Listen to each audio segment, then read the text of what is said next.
आज के इस वीडियो में सीखेंगे हिडन एडजस्टमेंट। हिडन एडजस्टमेंट होता क्या है?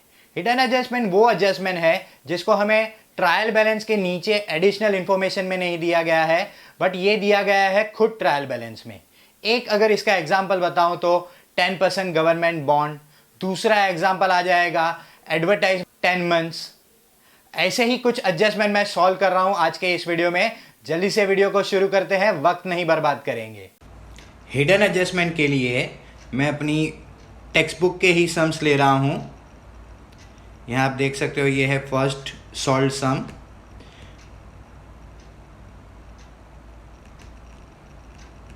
ये रहा हमारा हिडन एडजस्टमेंट। 10% इन्वेस्टमेंट, आप यहाँ पे देख सकते हो 10% इन्वेस्टमेंट हमने कितना किया है, 20,000। इन्वेस्टमेंट अमाउंट है 20,000, जिसका इंटरेस्ट मिलना है 10%। तो 20,000 का इन्वेस्टमेंट का अगर हम लोग इंटरेस्ट गिनते हैं तो वो होता है 2,000। अब हम यहाँ पे एक बार देख लेंगे क्या कुछ इन्वेस्टमेंट का इंटरेस्ट हमको मिला है। तो ये क्रेडिट साइड में देखिए, क्योंकि इनकम यहाँ दिए होते हैं, तो यहाँ पे कोई भी इंटरेस्ट ऑन इन्वेस्टमेंट हमें मिला नहीं। तो पूरा का पूरा 2,000 इंटरेस्ट ऑन इन्वेस्टमेंट हमें मिलना बाकी है। ठीक है, तो अभी इसकी इफेक्ट दे देता हूँ मैं एक यहाँ पे। तो क्योंकि ये इनकम है हमारे लिए, इसके लिए सबसे पहले वो आएगा प्रॉफिट एंड लॉस के क्रेडिट में, बाय इंटरेस्ट ऑन इन्वेस्टमेंट। जितनी भी हमारी इनकम होती है वो आती है प्रॉफिट एंड लॉस के क्रेडिट में। तो इसे सीधा हम आउटर कॉलम में लिख देंगे 2,000। एक कैसे अमाउंट लाया मैंने, तो 20,000 का 10%। अब इसका दूसरा इफेक्ट बैलेंस शीट में हमें क्या मिलेगा। बैलेंस शीट में हमें पहले इन्वेस्टमेंट शो करना पड़ेगा। तो ये हो गया इन्वेस्टमेंट 20,000। इसे पहले हम लिखेंगे इनर कॉलम में।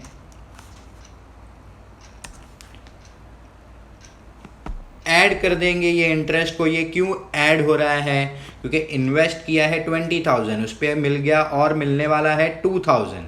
ये हमें मिलने वाला है, इस वजह से हम डाल रहे हैं असेट में। पैसा आने वाला है तो वो 20,000 प्लस 2,000 बढ़ जाएगा, इस वजह से इसको ऐड कर रहे हैं।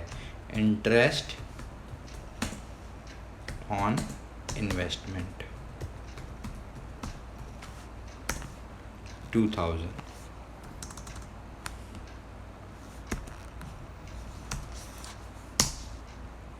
ऐड कर दीजिए 22,000 हो जाएगा। ये हमारा फर्स्ट हिडन एडजस्टमेंट सॉल्व हो गया। अभी दूसरा देखते हैं, ये काफ़ी इंपॉर्टेंट है। एडवर्टाइजमेंट पे हिडन एडजस्टमेंट आते हैं मोस्ट ऑफ। ठीक है, तो एडवर्टाइजमेंट पेड फॉर 9 मंथ्स।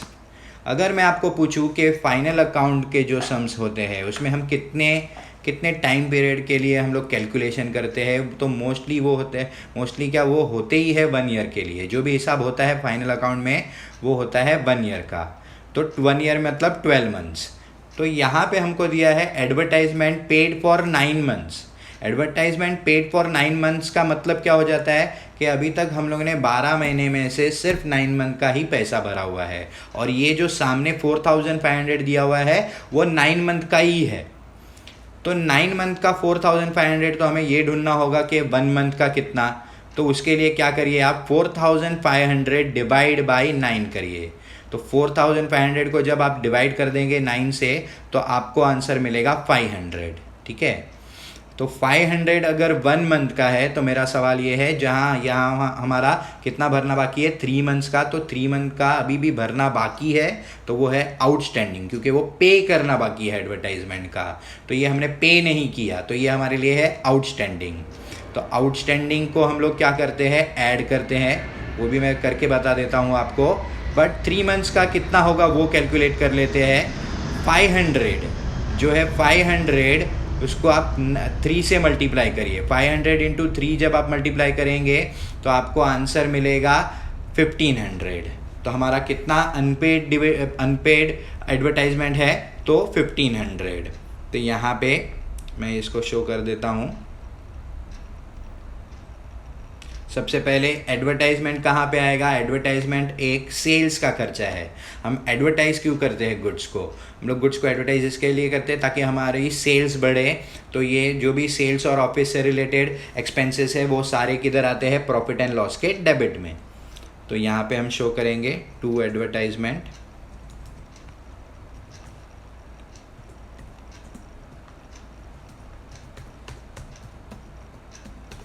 और एडवर्टाइजमेंट का अमाउंट है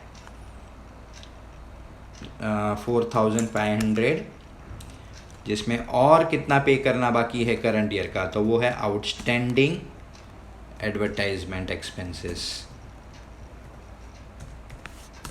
और वो है 1500।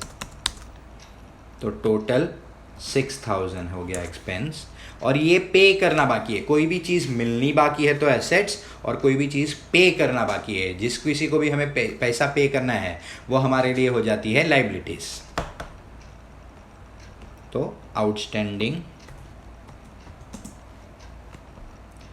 एडवर्टाइजमेंट एक्सपेंस, सिर्फ इसमें हम आउटस्टैंडिंग अमाउंट लिखेंगे। इसमें भी स्टूडेंट्स कंफ्यूज रहते हैं, तो मैं बता दूं आपको कि ये भरना कितना बाकी है, पे करना कितना बाकी है? 1500 ही बाकी है।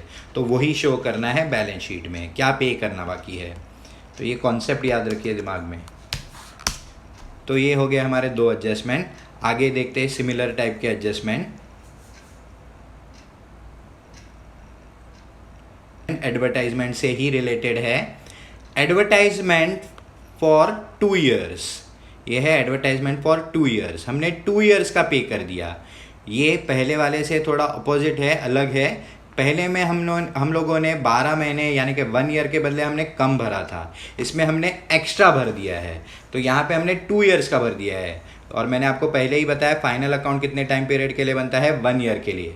तो यहाँ पे हमें 1 ईयर ही पे करना था, लेकिन हमने 2 ईयर्स का पे कर दिया, तो 1 ईयर एक्स्ट्रा पे कर दिया है। जो एक्स्ट्रा पे कर देते हैं उसको बोलते हैं हम प्रीपेड, ठीक है।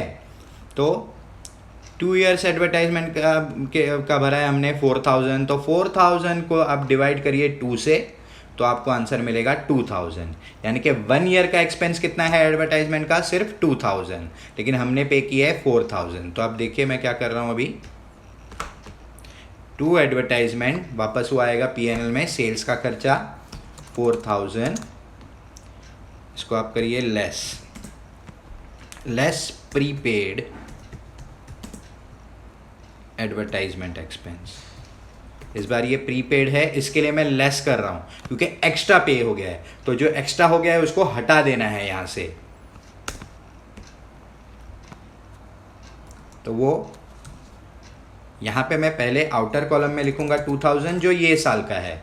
कैसे पता चला? तो 4000 डिवाइड बाई 2 किया तो 2000 मिल गया। तो 2000 है करंट ईयर का, और एक्स्ट्रा पे कर दिया 2000, वो यहां से लेस कर दूंगा। आप यहाँ पे भी लेस करके यहाँ ले सकते हो, ऐसा कोई प्रॉब्लम नहीं है। अब ये जो प्रीपेड का अमाउंट है वो कहाँ आएगा? प्रीपेड का अमाउंट एक्स्ट्रा पे कर दिया है, तो इसमें क्या होगा? अब हमने क्योंकि प्रीपेड कर दिया है एक्सपेंस, इसके लिए आगे जाके जब बाकी सब भरते होगे, या तो कोई भर रहा है, हमको भरना नहीं है पैसा, नेक्स्ट दूसरे ईयर में हमको नहीं भरना है, तो हमारा पैसा क्या हो जाएगा? बच जाएगा। इसके वजह से प्रीपेड होता है एसेट्स। प्रीपेड जो भी एक्सपेंस है वो हमारे लिए है एसेट्स। तो बैलेंस शीट में एसेट्स में डाल देते हैं सिर्फ प्रीपेड का अमाउंट, प्रीपेड एडवर्टाइजमेंट, और अमाउंट आएगा 2000। ऐसा ही एक एग्जाम्पल और है जो मैं आपको देता हूँ सेल्फ स्टडी के लिए, जहाँ पे अगर एडवर्टाइजमेंट, यहाँ पे मैं लिख देता हूँ, अगर एडवर्टाइजमेंट दिया है अमाउंट ट्रायल बैलेंस में 3 ईयर्स के लिए, और ये है अमाउंट हमारा 30,000, तो इस केस में आप क्या करोगे? ये आप प्रैक्टिस करिए, ठीक है।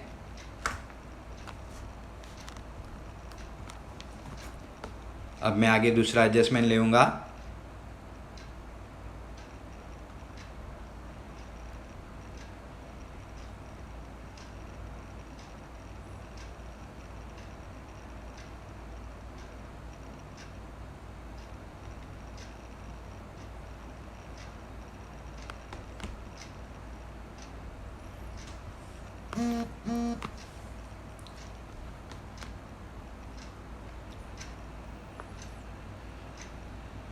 तो एडवर्टाइजमेंट के बाद ये है दूसरा ऐसा हिडन एडजस्टमेंट जो मोस्ट ऑफ आता है, एडवर्टाइजमेंट, और ये जो दो एडजस्टमेंट है हिडन एडजस्टमेंट में ज़्यादा करके यही आते हैं।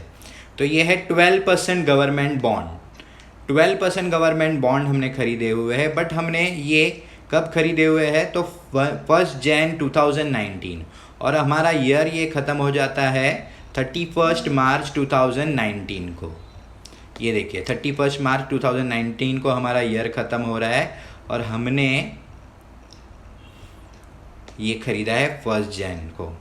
तो हमें कितने टाइम का इंटरेस्ट मिलना चाहिए, तो हमें कितने टाइम के कितने मंथ का इंटरेस्ट मिलेगा, तो यहाँ से काउंट करिए 1 जैन, फरवरी और मार्च। तो हमको 3 महीने का इंटरेस्ट मिलना चाहिए। तो वो कैसे निकालना है,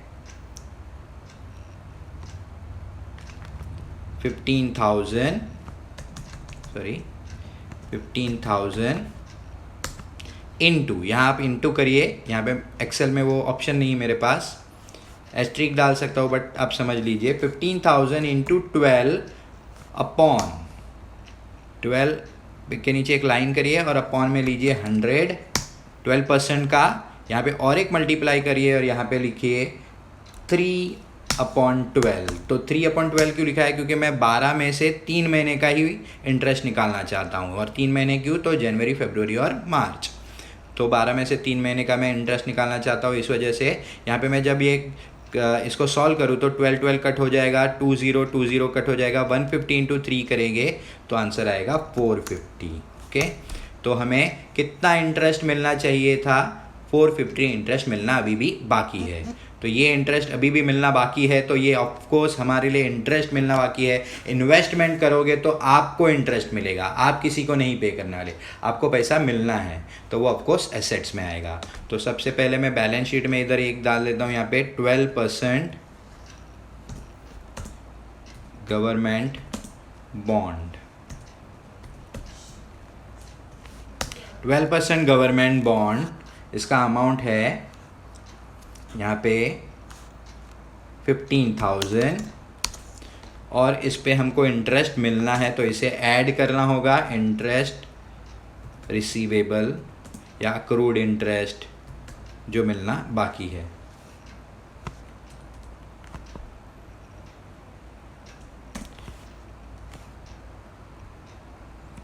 इंटरेस्ट रिसीवेबल कितना है, 450, और इंटरेस्ट रिसीवेबल 450 है, हमको इसको यहाँ पे प्लस कर देना है 15,450। अब ये 15,450 मैंने यहाँ लिख दिया, लेकिन इसका सेकंड इफेक्ट बाकी है। 15,000 इंटरेस्ट रिसीवेबल है हमारे लिए, इंटरेस्ट रिसीवेबल यानी कि मिलने का बाकी है, और ये इनकम हो गई हमारे लिए, तो इसको हम लोग लिख देंगे ट्रेडिंग के प्रॉफिट एंड लॉस में, बाय इंटरेस्ट रिसीवेबल। तो इंटरेस्ट रिसीवेबल कितना है हमारे लिए यहाँ पे 450, तो इतना ही अमाउंट हमें लिखना है। ठीक है, तो ये इम्पॉर्टेंट एडजस्टमेंट है, इसको ध्यान में रखना। और कोई एक एडजस्टमेंट मिलता है तो मैं ट्राई कर लेता हूँ आपके लिए।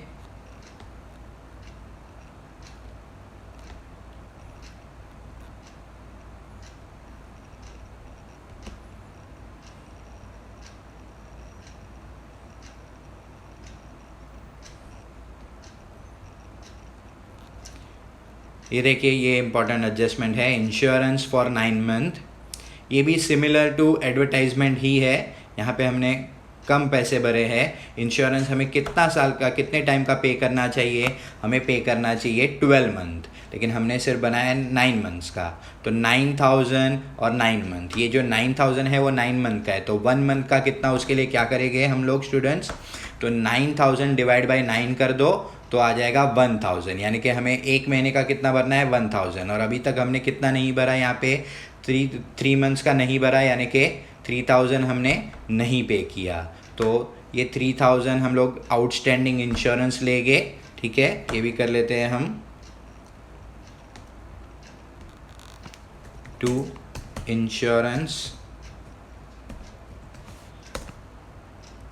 इंश्योरेंस का अमाउंट आएगा 9,000, बट ये 9 मंथ्स का है तो हमको आउटस्टैंडिंग है, अभी भी हमको पे करना बाकी है।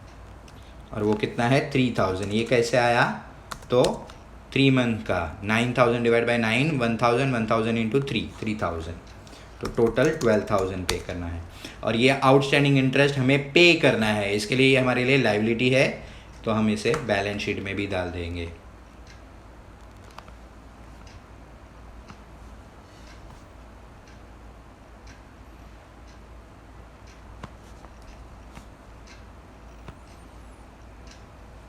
आउटस्टैंडिंग इंटरेस्ट,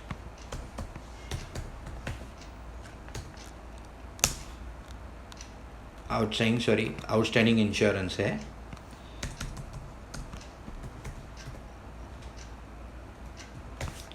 और अमाउंट है 3,000 ओनली।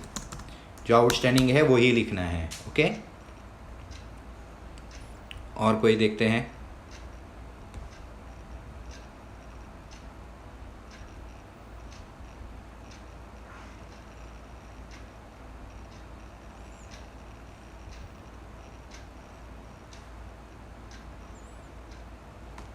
ये देखिए, ये है बहुत इम्पोर्टेंट एडजस्टमेंट। मशीनरी 25,000, हमने 25,000 की मशीनरी खरीदी है, जिसमें से 25,000 की हमने मशीनरी खरीदी है, उसमें एडिशन हुआ है अभी अभी 1 अक्टूबर को, यानी सिर्फ 6 महीने पहले। 1 अक्टूबर गिन लो आप, 1 अक्टूबर 2018, यहाँ पे आपको ऊपर मिलेगा 31 मार्च 2019, तो 1 अक्टूबर ये देख लीजिए आप, 31 मार्च 2019, और 1 अक्टूबर, नवंबर, दिसंबर, जनवरी, फरवरी और मार्च, 6 मंथ के लिए हमने ये 6 मंथ पहले ही खरीदी है। तो इसका कैसा होगा एडजस्टमेंट, ज़रा ध्यान से देखिएगा। आपको क्या करना है,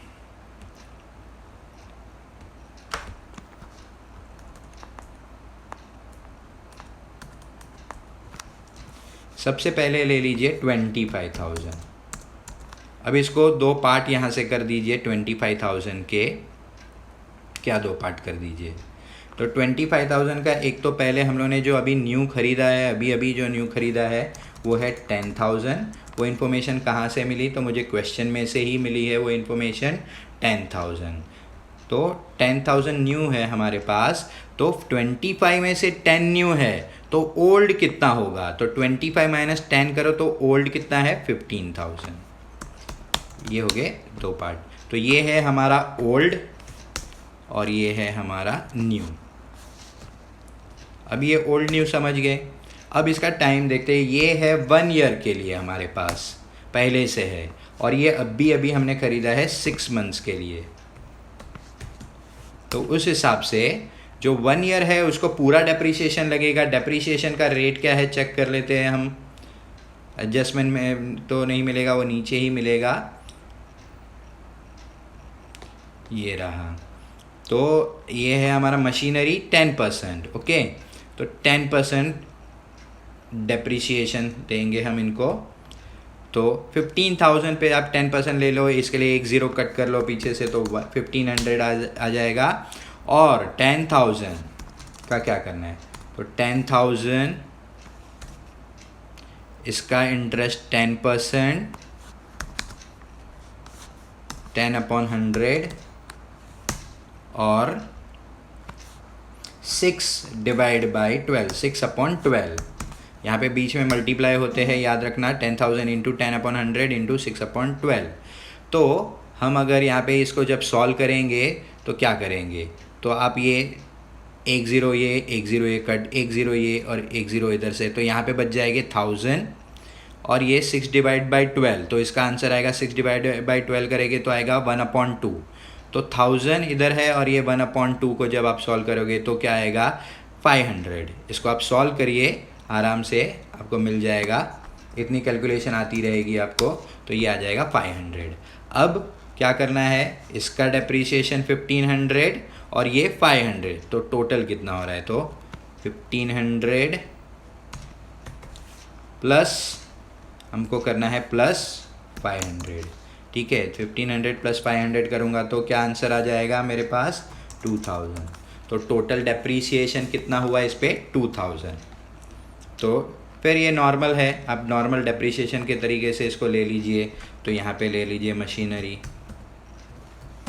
मशीनरी का पहले लिख दीजिए 25,000, फिर उसके बाद यहाँ पे लेस डेप्रीसिएशन, डेप्रीसिएशन कितना आएगा यहाँ पे 2000। इसका कहाँ पे मिलेगा आपको, तो इसको वर्किंग नोट नंबर दे दीजिए, इसको वर्किंग नोट नंबर इधर दे दीजिए 1, यहाँ पे ऐसे आप लिख सकते हो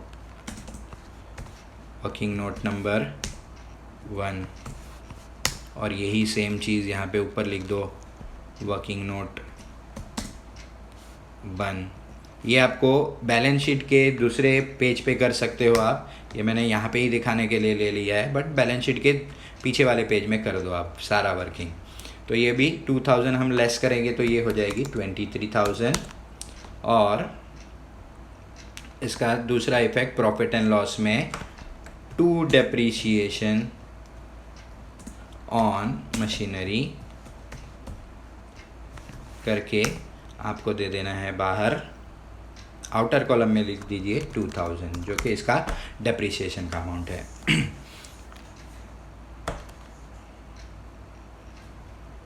ठीक है। इसके अलावा के हिडन एडजस्टमेंट के लिए आप देख सकते हैं मेरे पूरे वीडियोस जो आगे मैं बनाने वाला हूँ, फाइनल अकाउंट को लेकर ही मैं बना रहा हूँ अभी फ़िलहाल वीडियोस, पूरा फाइनल अकाउंट सिखा रहा हूँ मैं आपको। अगर आपने और भी मेरे वीडियोस नहीं देखे तो प्लीज़ वो वीडियो भी आप लोग देख लें ताकि आपको और क्लियरिटी मिलेगी। स्टूडेंट्स, अगर आपको मेरे वीडियोस पसंद आ रहे तो वीडियो को लाइक, शेयर और कमेंट ज़रूर कर देना। चैनल को सब्सक्राइब भी कर दो ताकि आपको अकाउंट से रिलेटेड सारी इन्फॉर्मेशन मिलती रहे। Bye bye.